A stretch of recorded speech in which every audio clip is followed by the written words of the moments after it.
What happens when a simple fall in the bathroom reveals scars that time tried to erase forever?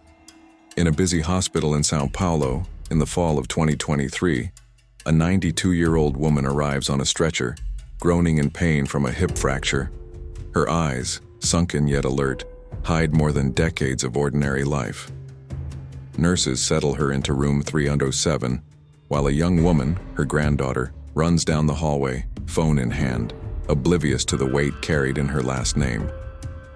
But what if this hospital routine were to unearth a past no one in the family had ever dared to mention? Helena, a Polish immigrant who arrived in Brazil in the 1950s, always told her grandchildren vague stories of hard times in Europe. Nothing more. The attending physician, a man with glasses and a spotless lab coat, notices something peculiar during the initial exam.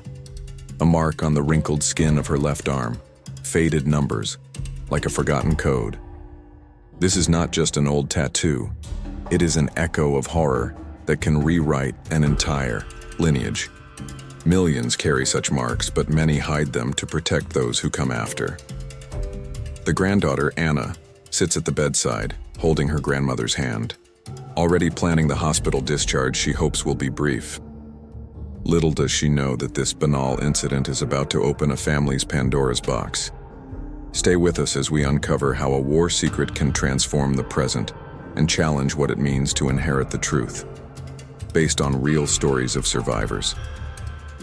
Dr. Elias Ramirez, a 48-year-old vascular surgeon with distant Jewish roots, his grandfather had fled Franco's Spain in the 1930s, enters room 307 with the chart in hand. He is the kind of doctor who sees patients not as numbers, but as walking stories. Tall, neatly trimmed gray beard, brown eyes that radiate calm under pressure.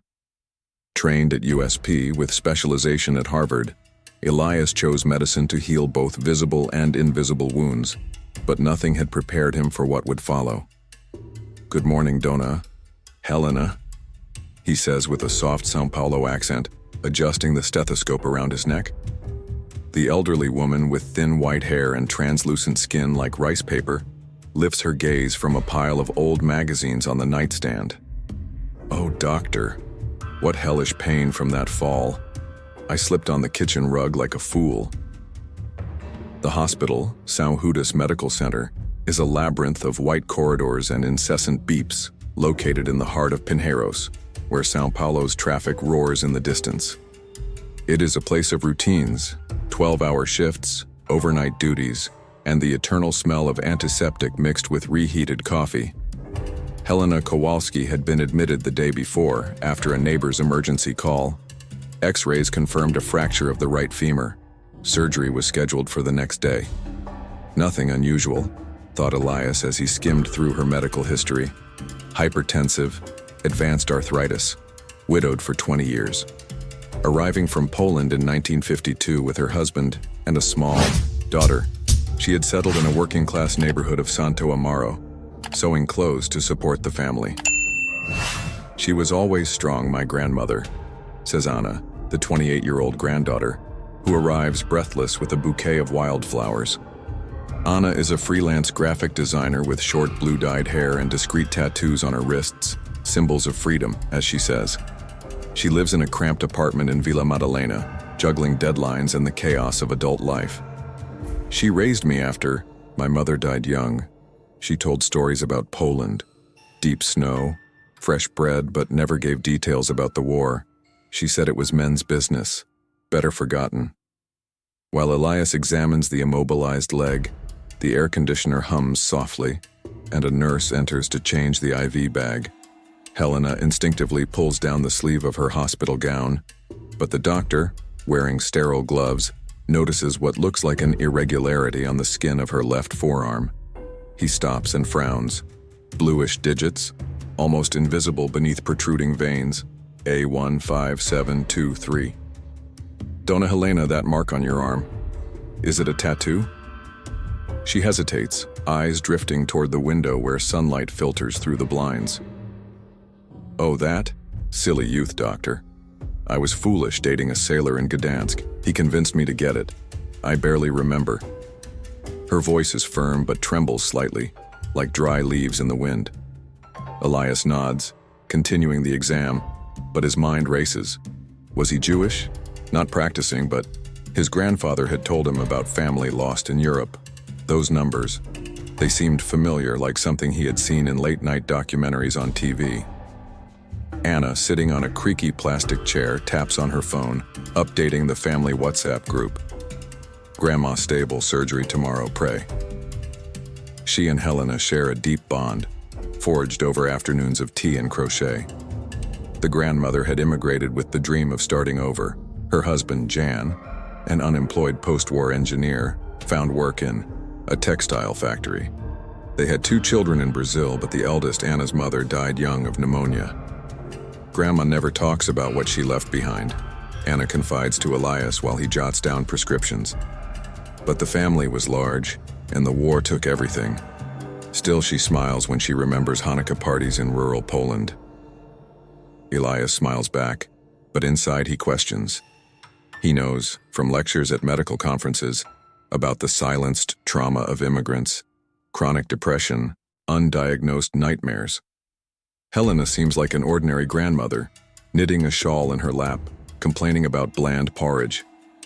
I cook better at home, doctor. Potato dumplings, like in the old country. The family background unfolds in flashes. Old photos on the hospital room wall, brought by Anna. Helena young, with blonde braids, alongside Jan, in a Warsaw photo studio, 1946. No uniforms or ruins, only rigid, hopeful poses. The Kowalski family, of Ashkenazi Jewish origin, lived in a shtetl, near Krakow, where Helena's father was a herdsman and her mother a seamstress. The war scattered them, rumors of deportations, but Helena always deflected, saying, "We survived by miracle, thanks to God." In Brazil, they integrated quickly. Local synagogue, Polish friends, grandchildren growing up with mixed accents. Anna, now the only grandchild, carries the weight of continuity. With no siblings, she plans to travel to Poland one day, but postpones. Maybe after my niece's college, she laughs. Elias finishes the exam, prescribing painkillers and rest. Everything will be fine, Dona Helena. You're a fighter. She blinks, a weak smile. Fighter? Me? Just a stubborn old woman. As he leaves, he notes in the chart, family history vague, possible unresolved trauma. The shift continues. A child with asthma in 305, a heart attack in 312. But those numbers haunt him. On his break, in the cafeteria smelling of rice and beans, he discreetly pulls out his tablet and types, Auschwitz tattoo. Numbers. Results flash. The SS identification system in camps like Birkenau, where Jewish prisoners were branded like cattle. The letter A was for women registered in 1942. His stomach churns. Could it be coincidence? An ordinary tattoo? But the format, the placement, it feels deliberate. He recalls a residency case, an elderly patient with undiagnosed PTSD, revealing childhood abuse. Here, the scale was global. Anna stays a little longer, helping her grandmother eat gelatin. Grandma, tell me more about Poland. What was winter like? Helena sighs, looking at the ceiling. Cold that cut through bones, my dear. But we danced klezmer to forget. They laugh, but there is a pause, an emptiness. Elias from the hallway watches through the half-open door. His own context weighs on him. Divorced, teenage son in boarding school, he throws himself into work to fill the gaps. Doctor, she'll get better quickly, says the granddaughter as he passes. Anna nods, grateful. Thank you for caring, for her like family. If only she knew how close that was to the literal truth. During the post-surgery exam, with Helena still groggy from anesthesia, Elias adjusts the gauze on her arm. The fluorescent light flickers slightly, and as he inadvertently brushes her exposed skin, there they are again. The digits A15723, clearer now under the sweat of the operation. His heart skips. Dona Helena, that mark on your arm, It looks like an old tattoo. May I ask what it is? She blinks slowly, eyes glazed by medication but harden in fractions of a second. Nothing, doctor. A girl's foolishness. I told you yesterday. Change the subject, please. Her voice comes out hoarse but sharp as a rusted blade. Elias steps back, professional, but the seed of doubt sprouts. He leaves the room and goes straight to the nursing station, where an old computer hums. Typing furiously, he accesses the general medical database, then jumps to history sites not blocked by the hospital firewall. Nazi. Concentration camp tattoos. Pages load. Articles from the Holocaust Encyclopedia. Grainy photos of survivors with marked arms. The Auschwitz system. Prefix letters for records. A for Jewish women in 1942. Sequential numbers, forcibly tattooed for control. His stomach lurches. He leans on the desk. A15723. A quick search in digitized Yad Vashem archives. A partial match. Helena Weiss, born in 1931. Stettel near Krakow. Deported in July 1942. Registered survivor. Liberated in 1945. Married Jan. Kowalski in 1947. Age fits. Location fits. Everything falls into place like a macabre puzzle. He takes a deep breath, the cold air conditioning on his neck. This is not fiction. It is real, pulsing in a patient's vein. At that moment, Anna enters the nursing station, eyes swollen with worry. Doctor, is Grandma okay? She seems restless. Elias swallows hard, the monitor blinking accusingly. He could tell her now. Your grandmother has a story that will change everything. But the words freeze. Instead, he forces a smile. She's stable, Anna. The surgery was a success, but her family history is vague. Do you know more about the past in Poland? Anna frowns, fiddling with her bag strap. Not much. Grandma says the family were Jewish farmers, but the war separated them. My great-grandfather died in a bombing, I think. She came here to escape post-war hunger. Why? Elias hesitates, the moral dilemma settling like a shadow.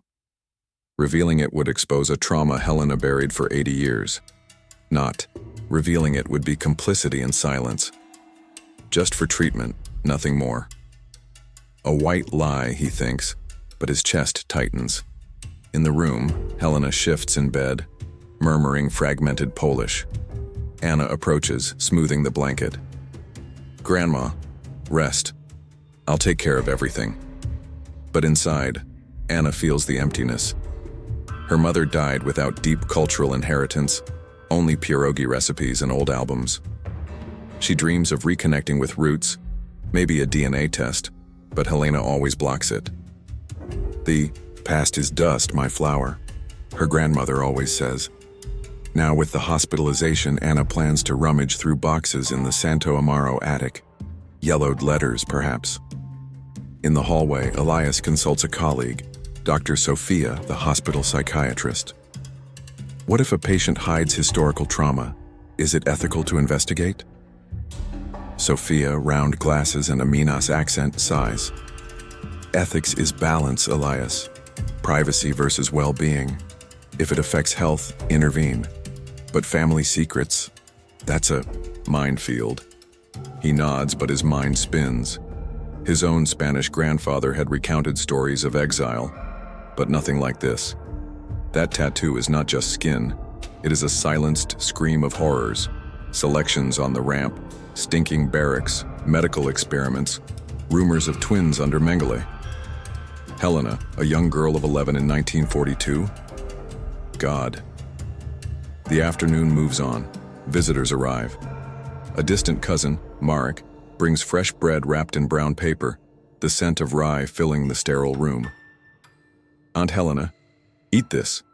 Better than this hospital mush.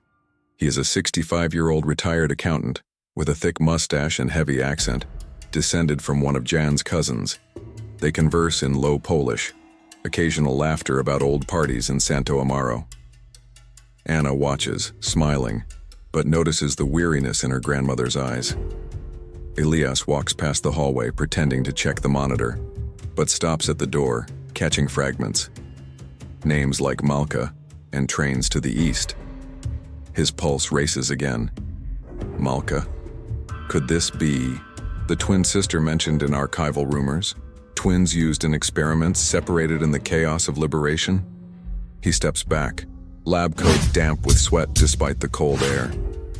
In his office, walls lined with diplomas and a withering plant on the window, Elias opens his laptop. More research. Jewish genealogy forums, Krakow deportation lists. Helena Weiss indeed had an identical sister, Malka, born in 1931. Both selected for special labor in Birkenau. Survivor accounts speak of brutal separations, one twin sent to medical testing, the other to common barracks. Helena registered as alive in 1945, but Malka disappeared, presumed dead by gas or starvation. Or not. An obscure post-war adoption document emerges, orphaned children relocated to Aryan families in East Germany, later to the West. Could Malka have survived in disguise? Elias closes his eyes, the dilemma gnawing, telling Anna would open a festering wound. She, who grew up without aunts or lost cousins, believing in the nuclear family that remained. The rupture deepens at night. Helena, alone after the visits, calls the nurse for water. Elias, on duty, comes in to check. She is sitting up in bed, gown loose, arm exposed. "Doctor, I know you saw. Those numbers, don't ask." But he, driven by inexplicable urgency, sits at the bedside. "Dona Helena, I researched. Auschwitz, 1942. You are a survivor, aren't you? Why hide it?" Her eyes fill with tears, but her mouth shuts like an oyster. "Lie. I was just an ordinary girl in Gdansk, a love tattoo. My family came from hunger, not hell. Leave this alone or I'll ask for a transfer." The denial is fierce, her hands trembling as she pulls down the sleeve. Elias steps back, the air heavy. "I'm sorry, I just want to help." But as he leaves, he knows. Her first lie is the trigger. She is protecting not just herself, but generations. Anna, on WhatsApp, sends a message. "Doctor, is she asleep? Tomorrow I'll bring her dinner." The next day, post-surgery, Helena improves. Physically, walking with crutches, color in her cheeks. But the tension lingers. Elias speaks with Anna in the cafeteria, trays of wilted salad in front of them. "Your grandmother is resilient, but her stress, it comes from far back, doesn't it?" Anna nods, fork in midair. "Yes, she has nightmares sometimes, wakes up screaming in Yiddish. Fire, fire. But she says it's just a bad childhood dream. Why? Did you find something in the exam?" He pauses, the sour orange juice on his tongue. "Nothing serious. I just recommend light therapy." Another half-truth. Inside, the moral conflict boils. As a doctor, he should report traumas for treatment. As a human, he must respect the veil she has woven. His grandfather, in old letters, had written of similar silences in Spain. Exiles who buried memories to survive. The rupture peaks in an unexpected call. Elias, at home after his shift, receives an email from a Yad Vashem contact. Confirmation: Helena Weiss, survivor A115723. Sister Malka, status E, uncertain. Possible adoption in Berlin, 1946. Attached, a blurry photo of two blonde identical girls in a pre-war studio. One of them is young Helena. His world spins. If Malka lived, there could be descendants. Anna's cousins in Europe. A secret rewriting the family tree. He walks through the dark apartment, wine in hand, questioning. Reveal now and destroy the fragile family balance, or free it. Anna calls. "Doctor, Grandma wants to be discharged. She's impatient." He replies calmly, but his mind screams. Helena's initial lie, the sailor's tattoo, echoes like an alarm. The past is not dead. It bleeds into the present. Days pass. Helena is discharged, crutches tapping against tiled floors. Anna takes her home in a taxi, São Paulo's skyline blurred by rain. Elias stays at the hospital reviewing charts, but the case haunts him. He consults medical ethics online, privacy versus family disclosure in historical trauma. Articles abound, cases of survivors revealing secrets late in life, healing or destroying bonds. His mistake? Investigating without consent. But the trigger was inevitable. Those numbers, like a beacon in the dark. Now the Kowalski family goes on, unaware, but the veil is tearing slowly. Marek, the cousin, sends a message in the group. "Thank you, doctor, for everything." Elias replies curtly, but he's already planning. Maybe an anonymous note to Anna, or eternal silence. The rupture has changed him. He who healed bodies now deals with broken souls. Elias decides that the best path is calculated silence. The morning after confirming the files, he arrives early at the hospital, the sun rising over the buildings in Pinheiros, and writes a discreet note in Helena's chart. Monitor emotional stress. Suggest post-discharge psychological consultation. He convinces himself this is enough, a subtle push so the family seeks help on their own, without him forcing it. I protect the patient and the granddaughter, he thinks, sipping strong coffee in the day cafeteria, the steam rising like smoke from a distant memory. The surgery went well. Helena walks with crutches, her face flushed from victory over pain. "Thank you, doctor. You're an angel," she says, squeezing his hand with surprising strength for her 92 years. He smiles, relieved to have diverted a crisis. The illusion of control settles in, the secret remains with him, and the family stays intact. Anna arrives at noon with a bag of fresh fruit, mangoes and bananas from the street market. "Grandma, look what I brought. No more boring gelatin." They laugh together, Helena telling light-hearted anecdotes about her husband Jan, who danced worse than a bear but had a heart of gold. Elias passes by during rounds, feigning casualness. "How are things here?" Anna replies cheerfully. "Getting better. The doctor said discharge on Friday. I'll get the house ready for her return." Elias seizes the chance to probe, without revealing. "It's good to have strong family support. Do you talk much about her past?" Anna shakes her head while slicing a mango. "Not much. Grandma prefers the present, but I insist sometimes. I want to know the roots so I can tell my kids one day." Elias nods, chest light. He planted the seed, she'll dig on her own, and he washes his hands of it. Deep down, he believes Helena's trauma is hers.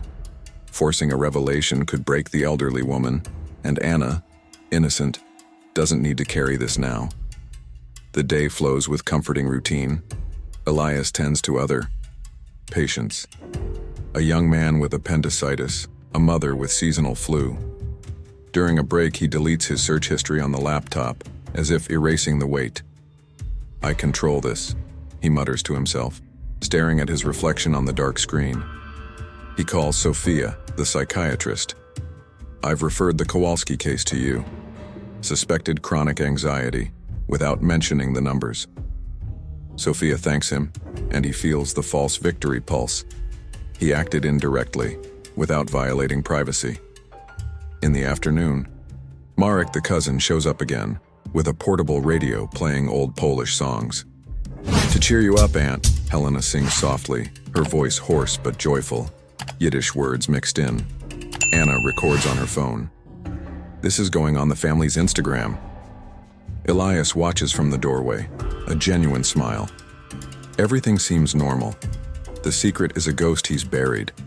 But the illusion deepens at night, when Helena sleeps and Anna goes out to fetch dinner. Elias sits in his office, reviewing exams. An email arrives from Yad Vashem. Update, possible lead on Malka Weiss. Adoption files in Berlin indicate survival, descendants in West Germany. His stomach knots. He could forward it to Anna, change lives. But no, it's not his place, he decides, archiving the email. The false victory is sweet. Helena is clinically improving, the fracture healing well, and the Kowalski family returns to routine. Anna confides in the hallway. Doctor, you saved her day. Without you, she'd still be suffering. He blushes, ego swelling. At home, in his modest apartment stacked with medical books, he opens a bottle of red wine and toasts at the mirror. Good job, Elias. You balanced it all. Weeks pass. Discharge arrives on a rainy Friday. Elias signs the paperwork, recommending physiotherapy and family talks for stress. Helena, on crutches, hugs Anna. Let's go home, my flower. Potato pancakes are waiting. They leave by taxi, waving. Elias watches them depart from the lobby, heart at peace in illusion. Phew. The next shift, Sophia calls. The patient refused therapy. Perfectly fine, she says. He laughs nervously. She's stubborn, but strong. Let it be.